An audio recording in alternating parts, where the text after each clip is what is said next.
पांडेश्वर में विधायक जितेंद्र तिवारी का क्लीन पांडेश्वर अभियान शुरू। पांडेश्वर विधानसभा क्षेत्र से नवनिर्वाचित भाजपा विधायक जितेंद्र तिवारी ने चुनावी जीत के मात्र 3 दिन बाद ही क्षेत्र के विकास और सौंदर्यीकरण को लेकर अपनी सक्रियता बढ़ा दी है। विधायक ने क्लीन पांडेश्वर का नारा देते हुए गुरुवार को चंद्रडांगा गांव का दौरा किया, जहां ग्रामीणों और भाजपा कार्यकर्ताओं ने उनका भव्य स्वागत किया। इस दौरान जितेंद्र तिवारी ने न केवल ग्रामीणों से मुलाकात की, बल्कि खुद अपने हाथों में झाड़ू थामकर स्वच्छता अभियान का शुभारंभ किया। उन्होंने गांव को साफ सुथरा रखने की अपील करते हुए कहा कि सामूहिक प्रयासों से ही हम अपने गांव और विधानसभा क्षेत्र को सुंदर और स्वस्थ बना सकते हैं।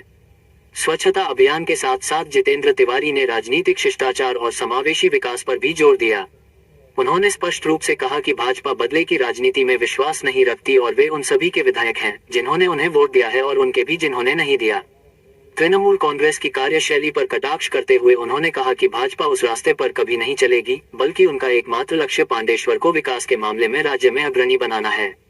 उन्होंने सभी कार्यकर्ताओं और नागरिकों से आह्वान किया कि वे राजनीतिक भेदभाव भूलकर स्वच्छता और विकास की इस मुहिम में सक्रिय भागीदारी निभाएं ताकि एक आदर्श विधानसभा क्षेत्र का निर्माण किया जा सके। मायेदेर बोनेदेर भाईदेरके आमी अभिनंदन जानाई जे आज तादेर ग्रामे आमरा एसेছি, তারা এত বেশি সংখ্যায় এসেছেন, তারা মোদিজির সমর্থনে সবাই দাঁড়িয়েছেন।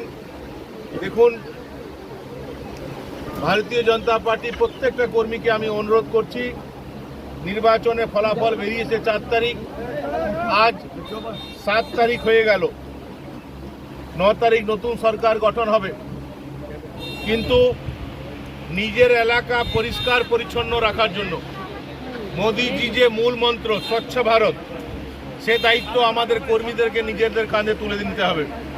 এবং সমস্ত কর্মীরা যারা মোদিজিকে ভালোবাসেন, বিজেপিকে ভালোবাসেন, তাদেরকে আমি অনুরোধ করছি, যারা আমাকে সমর্থন করেন তাদেরকে অনুরোধ করছি যে কাল থেকেই বিভিন্ন গ্রামে আমরা পরিষ্কার পরিচ্ছন্ন যে কাজ সেটা নিজের হাতে নেব। আমরা নিজের ঘর থেকে ঝাঁটা নিয়ে, কোদাল, বেলচা যেটা নিয়ে আমাদের পাড়াকে পরিষ্কার রাখবো। এই কাজ করবো তো আমরা? মোদিজির এই যে স্বপ্ন, স্বচ্ছ ভারতের যে স্বপ্ন, সেটা আমরা পূরণ করবো তো?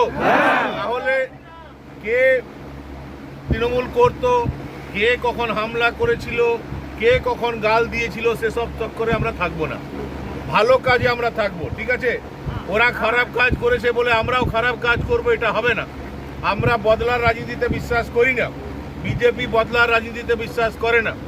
যারা আমাদেরকে ভোট দিয়েছে আমি তাদেরও বিধায়ক, আবার যারা আমাকে ভোট দেয়নি আমি তাদেরও বিধায়ক। আমাদেরকে সবাইকে নিয়েই চলতে হবে।